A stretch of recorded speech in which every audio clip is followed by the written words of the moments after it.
Wow, I can't believe I was able to write a novel and it took me less than a decade.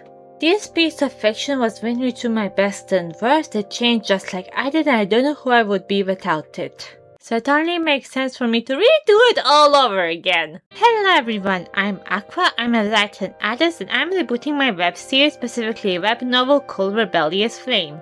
For those unaware, a web novel is basically a type of serialized fiction whose chapters are published online on various platforms. Most sites will have two types of novels. On Tapas, for example, we have premium and community ones. Premium are the ones where people are contracted to write must-do's on a consistent schedule and have some of their chapters paywalled like comic issues. Community ones are the complete opposite, where they are free, there's no chapter paywall, and the schedules are allowed to be less consistent. The ways of getting paid are different for different platforms, so I won't go into detail about that. But I will share my own experiences with these platforms, starting with the first platform that I shared the very first iteration of Rebellious Flame was on Fiction Pledge, it's basically fanfic.net but for original stuff. And I decided to share a chapter there once per month. And I hated that. This was a bad decision in multiple ways. For example, people who are into web fiction wouldn't get into a once per month series if it wasn't for a creator they were already had some experience with. Also, because of my undiagnosed ADHD, I would barely actually write anything throughout the month and only write things in the last few days, which made the writing so frigging inconsistent. Fiction Press wasn't really a good platform for me to get started on either, because most people affiliated with fanfic.net and most people who read work online really dislike that site. Not as much as Wattpad, but still a lot. All that plus me realizing how bad my writing actually was, I quit this version near the end of its first volume and decided to reboot it. Around that time I had also gotten into drawing and had a really big fixation into various webcomics, so I also announced that I make a comic when I made the reboot announcement, but the comic is for another video. Wink, subscribe, wink, like, wink, share. And through my webcomic fixation, I decided to download the app Tapas after using Webtoon for a couple of months now, and when I noticed you could publish novels there, I went. So I started the reboot and posted it on both Fiction Press and Tapas, but slowly only really updated on Tapas because I just preferred this site. Hold on a minute, are you saying you're rebooting? Yes, I'm rebooting a reboot! For justified reasons, I swear.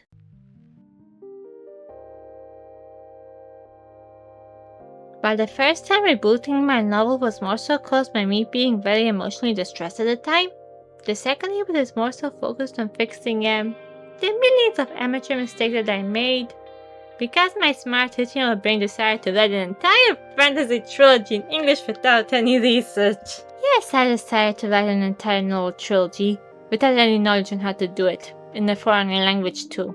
I have problems. So I would like to talk about the 3 biggest mistakes that I did that I could have avoided if I actually did some research.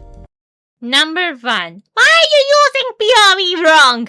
So I scripted out an entire rant about how I messed up the way POV is used by mixing first-person thoughts and sentence between a narration that was done in third person, and basically I did POVs wrong before TikTok made it cool. However, when I sent the script to my friend Silla, who also has an amazing channel that you all should check out for better reading, she actually told me something nifty that I wasn't aware of before.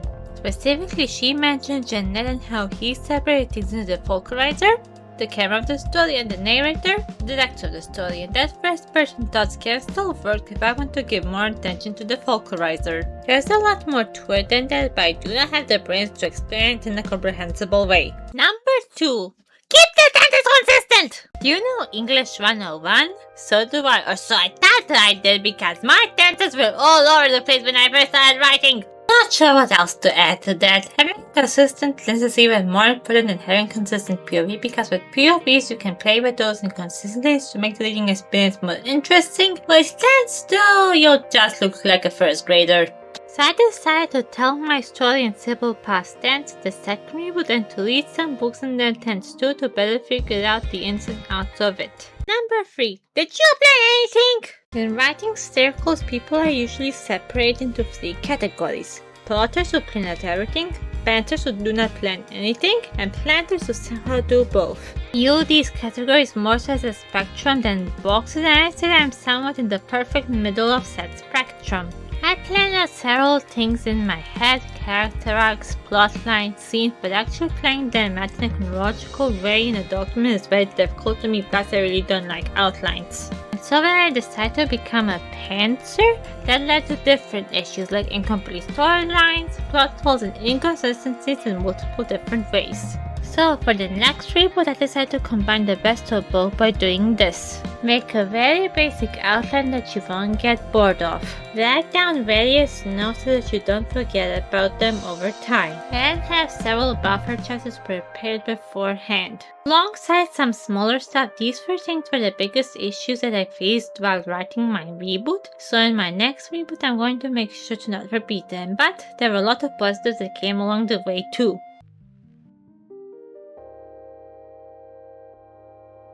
Many writers will say that you will improve over time as you write, and they are correct. For example, prose was something I was really self-conscious about, but as time went on I really started to have a stronger grasp of words and how to use them. And my character work has also improved by a lot. And last but not least, through writing this I made some of my closest friends and became part of so many lovely writing communities, which I probably wouldn't know even existed if I didn't start writing.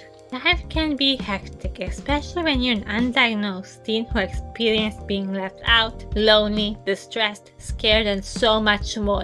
The Rebellious flame was something that was always by my side, growing with me, changing with me, helping me figure myself out, and for that reason alone I'm going to continue it. And as much as it would have been a smart decision to just drop it and start another project, it means way too much to me to do something like that. Thank you all so much for watching up until this point. As of writing this, I'm struggling with candida, fatigue, and some college-related issues, so writing has been something I had to put on the side. The next few videos will be about going into the characters and role of Rebellious Flame, and I also will make a video about my comic and some other subjects I'm interested into tackling. If you enjoyed this video or are interested in the other ones, it'd be nice of you to subscribe so that you can watch them the moment they are out. I'm still figuring out my new upload schedule, but I promise I won't keep you all waiting too long. Bye!